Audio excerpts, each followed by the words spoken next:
agora vamos de Campeonato Brasileiro.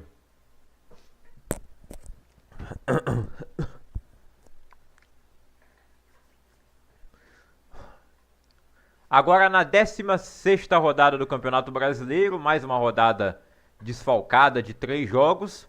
Vasco e Bahia, os dois estavam disputando o playoff da Sul-Americana e foram eliminados. O Atlético Mineiro também estava lá e classificou, passou pelo Bucaramanga nos pênaltis. E o Grêmio foi eliminado. Ele enfrentaria o Botafogo nessa rodada 16, como o Atlético Mineiro enfrentaria o Fortaleza. Bom, os jogos que aconteceram foram Fluminense e Palmeiras. Poderia ter sido uma das semifinais da Copa do Mundo de Clubes, mas o Palmeiras foi eliminado pelo Chelsea, que depois eliminou o Fluminense e foi o campeão. O Fluminense não ganhou nenhum jogo depois da Copa. E na verdade nem sequer empatou, né? O Fluminense está mal depois da Copa do Mundo. Ele perdeu os 3 jogos até aqui, todos pelo Campeonato Brasileiro. E o Renato Gaúcho, que ainda nem sequer tinha perdido no Maracanã, o Fluminense perdeu 3 jogos seguidos no Maracanã. Os 3 no Maracanã, um como visitante, é verdade, contra o Flamengo. Mas de qualquer maneira o Renato ainda não tinha perdido no Maracanã. E perdeu para o Cruzeiro, para o Flamengo e para o Palmeiras. Uma sequência bem ingrata também, mas para quem eliminou o Inter de Milão e Al Hilal na Copa do Mundo e jogou muito bem contra o Borussia Dortmund, se esperava mais de Fluminense aí nesse retorno. O Renato fala da questão física dos jogadores estarem disputando o Mundial, enquanto a maioria das equipes estavam de férias e treinando, se preparando para o Campeonato Brasileiro. Ele usa essa desculpa, mas no caso Flamengo e Palmeiras também estiveram na Copa do Mundo. Eles saíram antes, é verdade, mas mesmo assim estiveram. E o Fluminense tem também a questão do John Arias, que foi embora, até jogou contra o Cruzeiro, foi a despedida dele. Foi negociado com o Wolverhampton. E agora o Fluminense tem que encontrar um substituto para ele, que não é nada fácil, né? Tem que ir ao mercado e você não encontra um jogador como o John Arias aí todo dia, né? Ainda mais a forma que o Fluminense trouxe ele, que foi muito barato, ninguém conhecia o Arias. E ele sai como um grande jogador, né? Foi talvez o melhor jogador da Copa. No final o prêmio foi dado para o Palmer, mas ele foi um dos melhores, sem dúvida. Ficou na seleção da FIFA do torneio. Bom, o Palmeiras também perdeu o seu grande jogador, que era o Estevão. Não foi só o Fluminense que perdeu sua estrela, seu craque. O Estevão também saiu do Palmeiras e foi para o Chelsea, inclusive, né? Mas o Palmeiras está se virando aí. Pode não estar entregando partidas mágicas, como não é o costume do Palmeiras, o Abel, entregar partidas mágicas, mas sempre entrega resultado. E está entregando seus resultados. Começou empatando com o Mirassol, que temos que dar méritos à equipe do Mirassol, que faz um grande campeonato. Depois o Palmeiras foi lá, ganhou do Atlético Mineiro, onde só ganhou do Hulk, né? Foi Palmeiras versus Hulk e o Hulk quase conseguiu empatar. O Palmeiras agora vence o Fluminense fora de casa. Um bom resultado, contando ali com a falha do Fábio, que não é comum, né, o Fábio falhar desse jeito, mas ele acabou falhando no primeiro gol do Palmeiras, gol do Maurício. Tava 1-0 pro Fluminense, gol de pênalti do Germancano. E no segundo tempo, falha do Martinelli, errando um recuo de bola. O Vitor Roque ficou ligado, ganhou na velocidade do Thiago Silva. O Thiago Silva nem estava perto dele na hora, né? Mas ele cortou para a perna esquerda e o Fábio não conseguiu evitar o gol. 2-1 pro Palmeiras. 3 pontos para a equipe alviverde, assumindo a 3ª posição do campeonato. Enquanto o Fluminense estaciona nos 20 pontos, na 8ª posição, claro, com 3 partidas a menos, como o Palmeiras também tem. E o Palmeiras tem 9 pontos a mais. O Mirassol, que eu acabei de elogiar e vem fazendo um grande campeonato, conseguiu um empate contra o Palmeiras lá, finalizando 4 vezes lá no Allianz Parque, e finalizando 4 vezes, ganharam de 2-0 do Ceará no Castelão. O Ceará teve muitas chances de gol, muitas chances criadas, 22 finalizações, 8 chutes na direção do gol. Grande partida do goleiro Walter, que foi importante para o Mirassol, né? Ele assumir a titularidade. No começo ainda era o Muralha, mas o Muralha não é melhor que o Walter, embora só o Muralha tenha jogado pela seleção brasileira, ou tenha sido convocado, né? Jogar ele não jogou. Mas o Walter passou longe de ser convocado, mas sempre foi um grande goleiro quando era reserva do Cássio no Corinthians. Teve uma grande passagem no Cuiabá e parece que ele está no Cuiabá ainda. No Mirassol contratou alguns jogadores que eram do Cuiabá, usa as mesmas cores e vem fazendo uma campanha tão boa no ano de estreia quanto o Cuiabá fez. Talvez até melhor, né? Eu acho que o Mirassol está fazendo o início melhor. E lembrando que eles têm 3 jogos a menos que os demais, então eles poderiam estar ainda melhor no campeonato, né? Poderiam estar ali na zona de classificação para a Libertadores, nunca se sabe. ou, na pior das hipóteses, eles estariam na mesma situação, né, com 24 pontos em sétimo lugar, que está ótimo para o Mirassol, né. Então, gol do Chico da Costa, 3 jogos seguidos do Chico da Costa fazendo gol, grande fase, e o Negueba, que não é aquele Negueba que jogava no Flamengo, é outro Negueba, mas ele marca aí o segundo gol do Mirassol, que em 8, 10 minutos, 8 minutos, né, para ser mais exato, 7 minutos, 8 minutos, ele resolveu o jogo contra o Ceará no primeiro tempo. Corinthians e Cruzeiro empataram em 0 a 0 na Neoquímica Arena. Esse foi o primeiro jogo do Cássio contra o Corinthians. Desde que ele saiu do Corinthians, ainda não havia enfrentado o seu ex-time. Poderia ter acontecido ano passado. Ele foi poupado no jogo do Brasileirão para jogar a final da Sul-Americana, que poderia ter sido contra o Corinthians, mas o Corinthians não chegou à final. E agora o Cássio foi importante para o Cruzeiro sair com um ponto lá de São Paulo. O Cruzeiro criou mais oportunidades, teve mais posse de bola, mas mesmo assim não teve êxito em marcar gol no Corinthians, que conseguiu se segurar e também teve sua chance de gol, mas parou no Cássio. E quando o Cássio foi vencido, a defesa do Cruzeiro salvou em cima da linha, se não me engano foi o Fabrício Bruno, né? E a gente tinha ficado preocupado aí com a lesão do Lucas Silva no último jogo, mas ele já está de volta, jogou aí essa partida, jogou os 90 minutos, então o capitão do Cruzeiro segue firme no time titular. Esse empate é ruim para ambas as equipes, né? É difícil jogar com o Corinthians lá em Itaquera, independente da fase.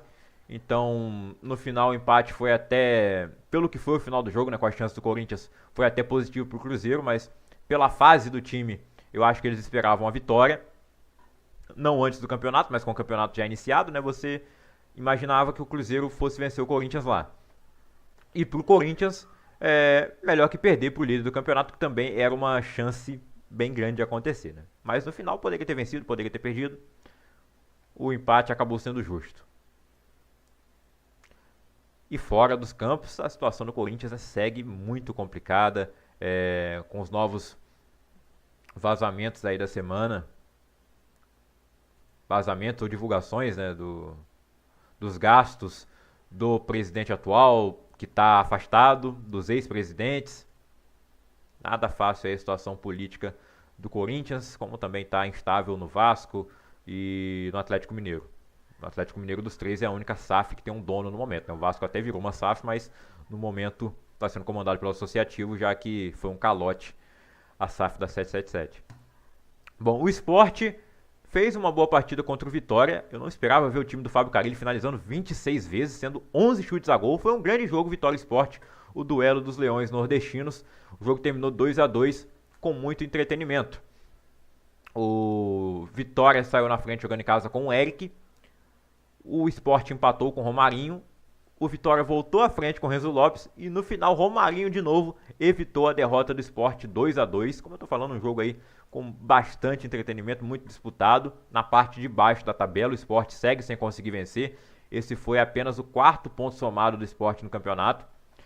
São 4 empates e 10 derrotas. O Vitória tem 3 vitórias e agora chegou ao seu 7º empate. Um empate a mais do que o número de derrotas, que é 6. É um empate ruim para o Vitória, principalmente por ter tomado gols ali no finalzinho da partida. Tomou um empate no finalzinho, conseguiu fazer outro gol e no último minuto tomou um empate de novo. Então é frustrante para a torcida do Vitória. Agora para o torcedor do Sport, está vendo o time começando a jogar melhor. Eles vão ficar... A organizada vai ficar convencida que isso é por conta da invasão que eles fizeram lá. Não vou dizer que não dá choque nos jogadores sim, mas da forma que foi feito foi inadmissível. Mas o Sport fez um bom jogo contra o Botafogo no final de semana, acabou perdendo no finalzinho. Dessa vez ele conseguiu um resultado positivo no finalzinho, porque a vitória aconteceria, a derrota aconteceria e eles conseguiram sair com um resultado um pouco melhor, que foi o empate, né? Pro Sport tem que vencer qualquer jogo. Mas o futebol está evoluindo e em algum momento a vitória vai chegar. Eu não sei se será o suficiente para escapar do rebaixamento. Eu acho que não. Eu acho que o Sport já está rebaixado. Com todo respeito aí à torcida do Sport, mas eu acho que não dá para escapar. Mas acredito que o time vai conseguir algumas vitórias em algum momento. Nunca vi ninguém terminar o campeonato sem vencer nenhum jogo, né? O Internacional venceu por 2 a 1 o Santos na Vila Belmiro. O Inter que não perdeu depois da Copa do Mundo. E o Santos começou bem, ganhando do Flamengo. Aí depois levaram um 3 a 0 do Mirassol fora de casa. E agora voltam a Vila Belmiro e perdem por 2-1 para o Internacional. Mais uma vitória do Inter, né? Venceu todos os jogos depois da Copa. O John Carboneiro abriu o placar aos 9 minutos. Borré de pênalti fez o 2-0 no segundo tempo. E no finalzinho o Barreal diminuiu para o Santos. No final do jogo ainda teve um gol do Neymar, que o Rocher acabou soltando a bola, ela foi na trave, ele espalmou a bola, bateu na trave e ele salvou em cima da linha. O Neymar saiu comemorando, achando que tinha sido gol, mas a bola não passou toda. A bola tem que passar inteira pela linha, se passar só um pedaço não é gol. Se ficar um pedacinho em cima da linha, não é gol, assim como não sai para lateral, não sai para linha de fundo. Tem que sair inteira pela linha a bola. A bola tem que sair inteira pela linha. Pois bem, não tem a tecnologia da linha do gol, né, o chip na bola, que facilitaria bastante essa situação. Aí tem que olhar no VAR, mas na minha opinião não é preciso olhar o VAR não. No replay normal você já consegue ver ali de cara que não passou inteira. Então a situação do Santos segue muito complicada. Está dentro da zona de rebaixamento com 14 pontos e o Internacional chega à metade de cima da tabela e tem um jogo a menos. O Flamengo venceu de virada o Red Bull Bragantino por 2-1. O Flamengo que não havia ganhado do Bragantino ainda, desde que virou Red Bull lá em Bragança Paulista, e não ganhava do Bragantino há mais de 30 anos lá no interior de São Paulo.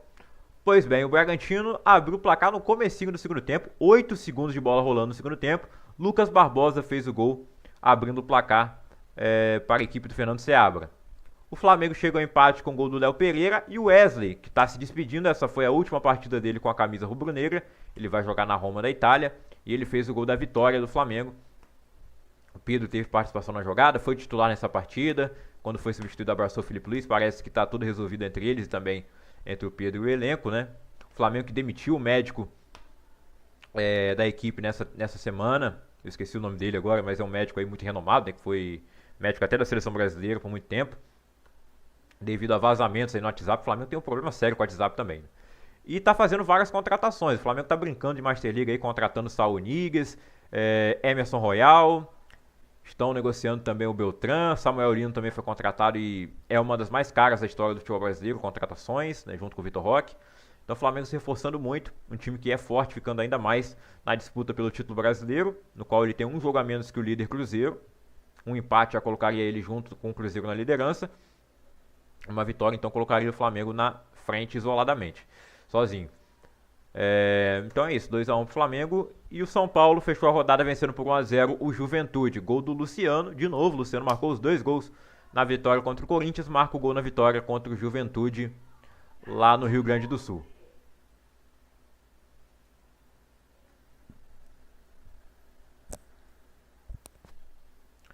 Classificação no Campeonato Brasileiro após 16 rodadas, o Cruzeiro tem 34 pontos, 10 vitórias, 4 empates e 2 derrotas, 27 gols marcados e 9 gols sofridos. O Flamengo tem 33 pontos em 15 jogos, 10 vitórias, 3 empates e 2 derrotas, 29 gols marcados e 6 gols sofridos, melhor ataque e melhor defesa do campeonato. Um saldo de 23. O Palmeiras é o terceiro colocado com 29 pontos, o Bragantino é o quarto colocado com 27, Botafogo vem na quinta posição com 25, assim como o Bahia, os dois com 2 jogos a menos. O Mirassol é o sétimo colocado com 24 pontos e 3 jogos a menos, grande campanha do Mirassol. O Fluminense, com 3 jogos a menos também, é o oitavo colocado com 20 pontos, a mesma pontuação do Atlético Mineiro, que também tem 3 partidas a menos. O Internacional, com 15 jogos, tem 20 pontos também, assim como o Corinthians, que jogou as 16 partidas aqui do Campeonato Brasileiro. O São Paulo também com os 16 jogos completos tem 19 pontos. Ceará tem 18, um jogo a menos. Grêmio tem 17, 3 jogos a menos. Vitória com 16 jogos tem 16 pontos, como se tivesse empatado todos os jogos, mas são 3 vitórias, 7 empates e 6 derrotas. O Vasco tem 14 pontos e 3 jogos a menos. Ou melhor, 2 jogos a menos, né? 14, 15. É 16, tá certo. 3 jogos a menos. O Santos abre a zona de rebaixamento com jogo a menos, 14 pontos.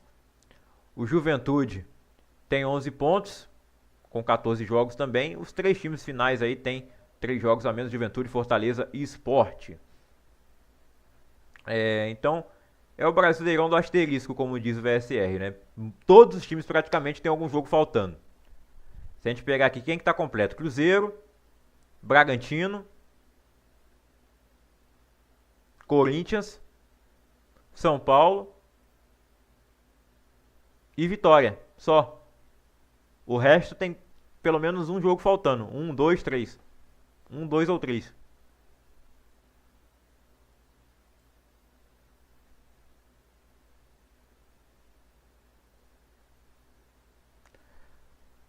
Caio Jorge é o artilheiro do Campeonato Brasileiro, 12 gols, não marcou de novo nessa rodada. O Cruzeiro não saiu do zero contra o Corinthians. O Flamengo tem. O Arrascaeta do Flamengo tem 9 gols. Verrete do Vasco 8. Reinaldo do Mirassol 7. E Pedro Raul do Ceará 6. Já nas assistências, Alan Patrick do Internacional tem 5. Arrascaeta do Flamengo 5. Matheus Pereira do Cruzeiro 5. John Arias do Fluminense foi embora para o Wolverhampton 4. Caio Jorge do Cruzeiro 4. E Lucas Mugni do Ceará 4 também.